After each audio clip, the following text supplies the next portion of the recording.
How's it going, you guys? Michael Shainblum here. Today I wanted to do the first of many time-lapse tutorials.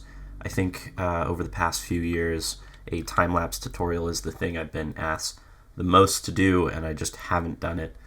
So this will be the first one. It's going to be a basic tutorial explaining how to edit your images in Lightroom and then how to compile a time-lapse sequence in After Effects. So before we dive into Lightroom, I first want to explain how I did this time lapse. So this time lapse was shot completely with stills using a time lapse remote, and all of the images are raw because I want to edit these files and I want that latitude in Lightroom to be able to change the contrast, change the white balance, change the edit, and not get a lot of compression on the files, which if I was to shoot JPEGs, it's a little harder to do that. So I'm shooting raw. I'm shooting on manual settings, so the exposure is staying consistent. When I do day to night shots, that's a little different, but for this shot, this was shot pretty much after sunrise, so the lighting isn't changing too much. And I believe this shot was done with the Sony A7S, but I could have done this shot with any number of cameras. So here it is, and what I've done here is I've loaded all of my images up into Lightroom, and what I did here is I like to separate all of my time-lapse into separate folders. It just makes it easier to keep track of and edit in Lightroom. So the specific time-lapse that we're doing right now is this daytime time-lapse. So here's all of the raw files into its individual folder. Just go ahead and import your files, and you'll get all of them sequentially here down at the bottom. When you're editing a time-lapse in Lightroom, the first thing to consider is what do you want your time-lapse to look like? What's the mood? Do you want to darken the look of the photos? Do you want to add some contrast? I usually will do the basic stuff first. I mean, I think I was using a filter for this shot and it's looking a little green, so I'd like to change the white balance and maybe introduce a little bit more magenta into the scene. I think already that's looking pretty good. Maybe warm the scene up a little bit more, even add a little bit more magenta. So I'm kind of liking that for the color balance. Next, I personally like my time lapses to be a little contrasty, a little punchy. I like there to be a little bit more drama, so I'll definitely introduce some contrast into this scene using the contrast slider. We can use the highlight slider and the shadow slider. Just be careful not to use the highlights and the shadows too much, because if you crank those sliders all the way, you can get flicker in your time-lapse sequence later on. But I just like to play with these sliders and see what I can do. I don't play with the clarity slider all that much. I find that this does introduce flicker and it can make the shot look a little strange, but using a little bit of clarity is fine. I definitely like my shots to be pretty vibrant and have a lot of saturation, unless I'm going for a specific look, because taking down the vibrance here actually looks pretty cool. Like removing some of that color does add a nice look to the file, but I think for this one I'm going to add just a little bit of vibrance here. I think I'm going to go back and warm up the shot just a little bit more. The nice watercolor starts to come in. All right, there we go. You can mess with the HLS sliders down here. You can change different colors, but I tend to not mess with these too much, especially for a shot like this. If we find that maybe a color is too saturated or we want to saturate a color more, you can use the HLS sliders for that. Like let's say this blue is a little too saturated for us, but we want to leave the saturation of all the other colors. I can go in here in the saturation, go to blue, and then I can pull that slider down, and now it's controlling just the blue in the scene, but everything else is left alone. So that's looking pretty good. Sometimes you can mess with these highlights and shadows and create some interesting cross-process type looks.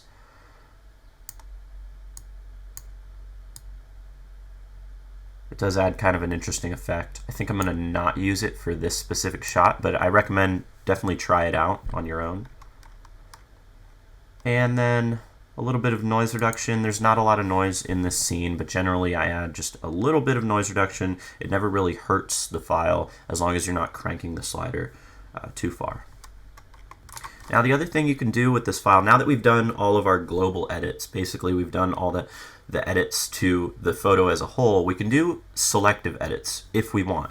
I think for this scene it looks pretty good, but maybe we want to brighten up the center of the file or brighten up a certain area of the file. We can use any of these tools up here. There's the gradient tool. Let's say we want to brighten up just the top half of the image. We can go ahead and pull down a gradient and then introduce some exposure, and as you can see, that gradient is only affecting the top of the file.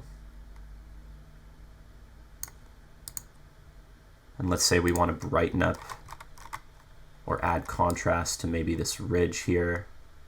You can use the brush tool, play with the contrast, play with the exposure, and as you can see, it's really only affecting that area which I've brushed on. You need to be careful using this sometimes, because if I was to brush and I accidentally brushed into the sky, but all I wanted was to brush in the mountain, you need to be a little careful about doing these types of edits.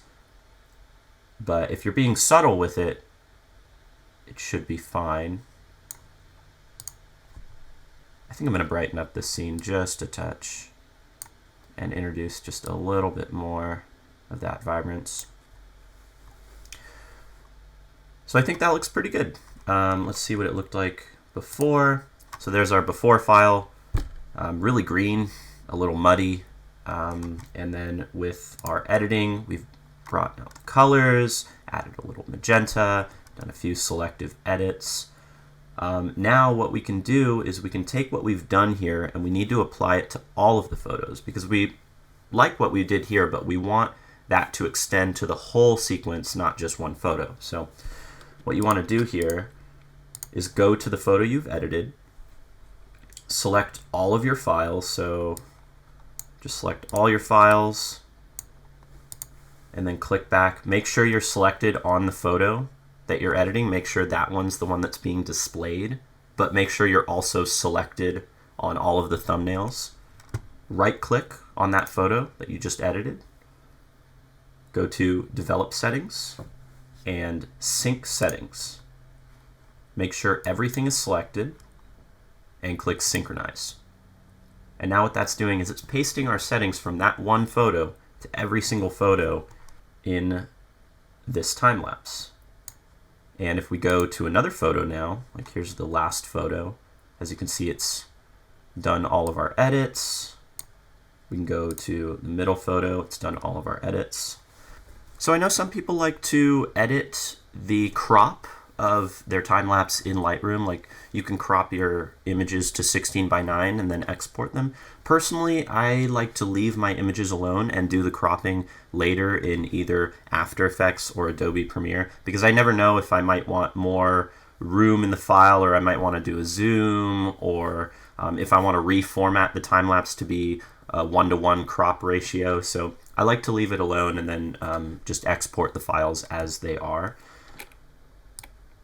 So I'm going to select, I could export this whole sequence, but it's a lot of frames, so I'm just going to do half of the sequence and select 400 frames, go over to export, and then you can make a new folder. I'm just going to put this one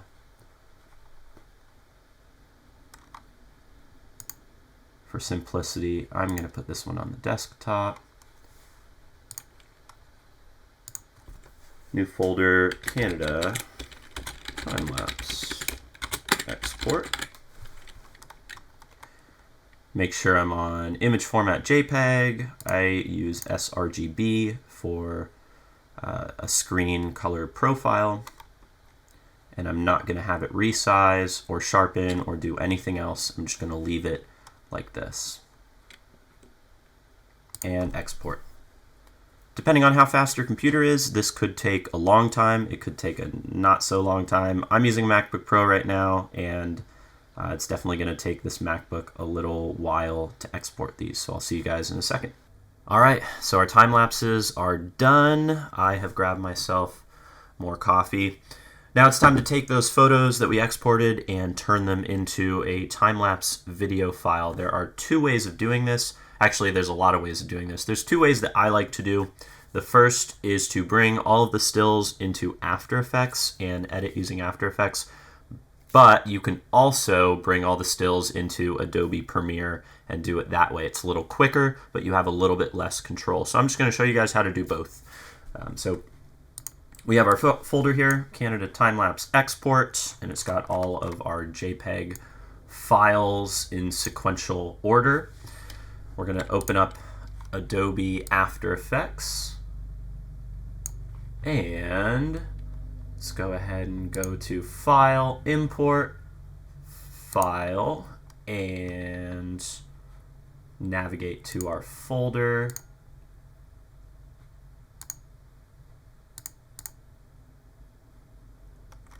And then click on that first photo and go to Options. And then make sure you're on JPEG sequence. I like to click on force alphabetical order because every once in a while I've tried to export a time lapse, and when I don't click force alphabetical order, it won't import all of the photos. It's only happened a few times, but I always click force alphabetical order and click open. And now what it's done here is it's taken all of those photos and it's turned it into a sequence that's in our project library. So what we can do here is we can right click and create new comp from selection. So now we have a new composition from our selection, and we can play back our time lapse. It's going to play back a little choppy because it hasn't rendered everything out.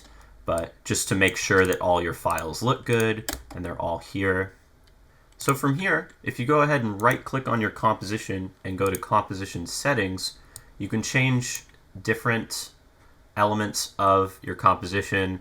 Mostly in here, you just want to make sure that you're on the proper frame rate. I like to shoot time lapses and edit them at 30 FPS just because I like the smooth look of the footage. But you can change that to 24 if you want. And then you can change your size. So I'm going to export these shots at 4K, which is 3840 by 2160. That's going to be 16:9 aspect ratio, 4K. Or if you don't want to do 4K, you can change this to 1080p, and you would just change this to 1920 by 1080. But I'm going to do 4K.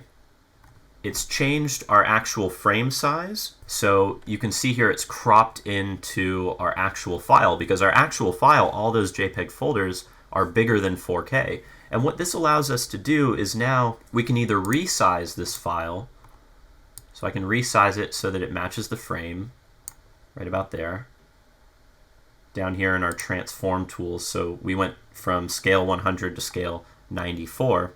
We can do that.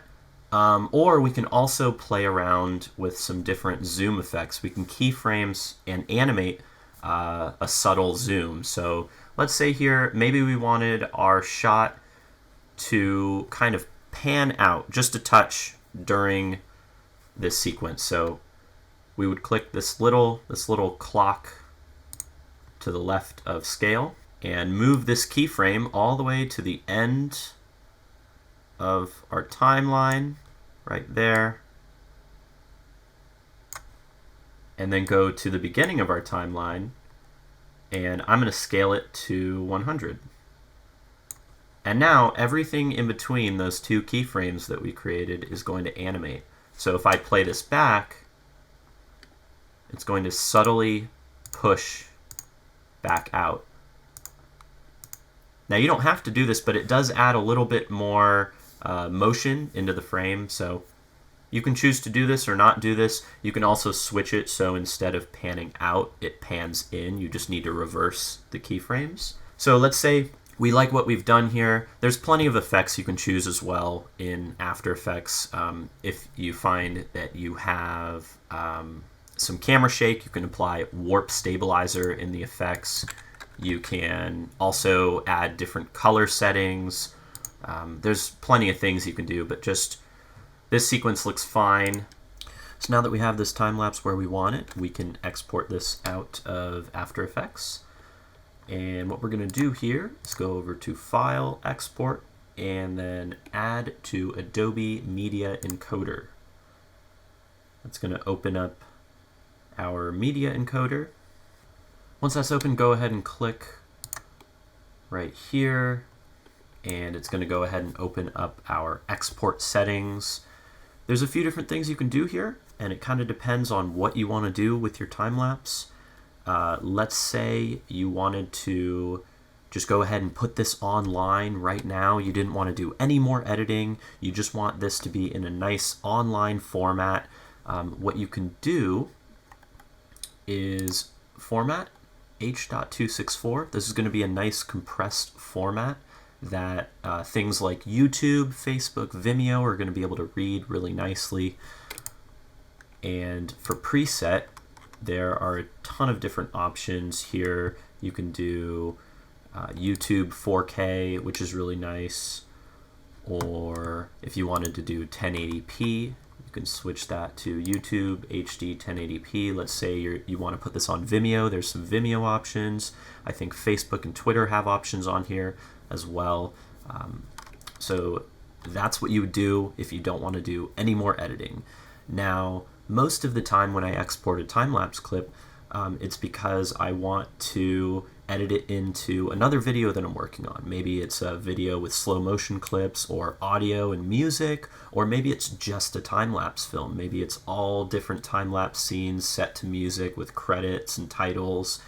So for that, I don't want to do H.264. What I want to do is export it in a lossless or really high quality. So from here, we would click on Format, QuickTime, and then what I do is go right over to Video Codec and click either Apple ProRes 422 or Apple ProRes 4444, which is really annoying to say. The difference between the two, 4444, is going to be completely lossless, really, really high quality. It's also a larger file, and sometimes it's almost overkill.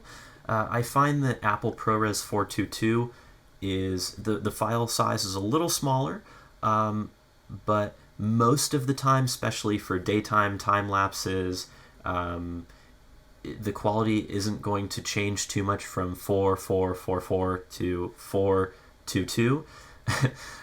So when I'm editing my videos together and I'm putting a bunch of time lapses together set to music, and then I'm going to export that out again, I'm using ProRes 422. And I really only use 4444 if I'm doing a night sequence, like something that I shot at a really high ISO where there's already a little bit of compression just because of the nature of the footage. So for this, I'm just going to do 422. And from here, it kind of changed our size, the width and the height. I'm going to go ahead and click Match Source, and that's going to get our sizing back to 4K.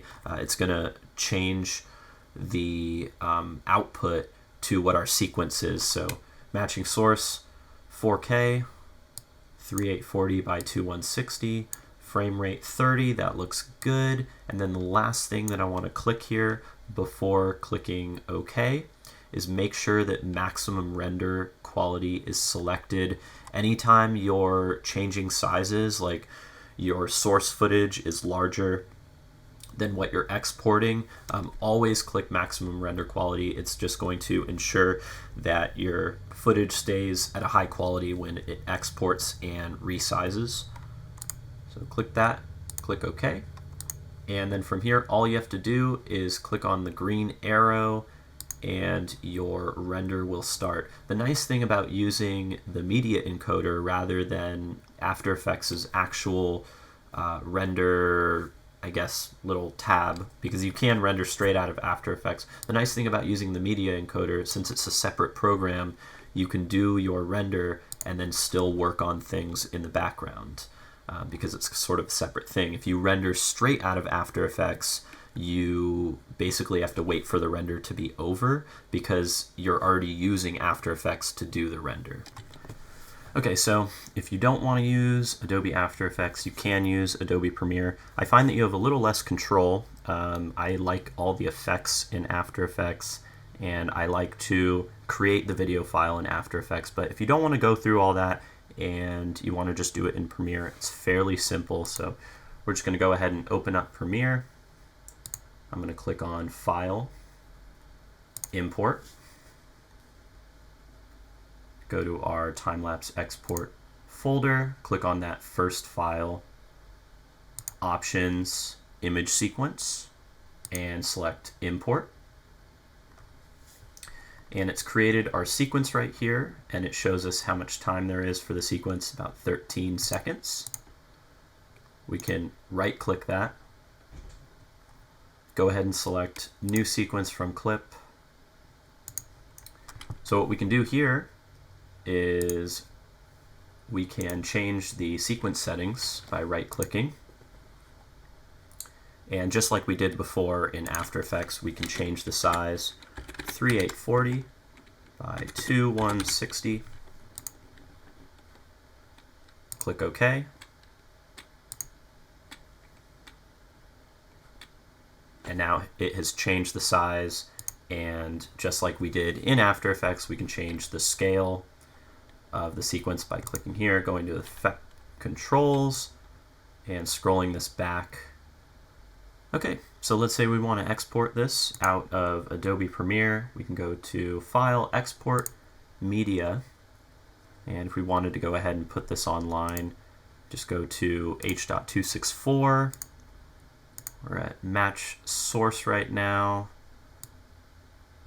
and we can change any of these if we'd like to. Right now it's currently defaulted at 4K, but if we wanted to make this 1080p, we can unclick this 1920 by 1080, and then from here you would just click export and it's going to export your clip out.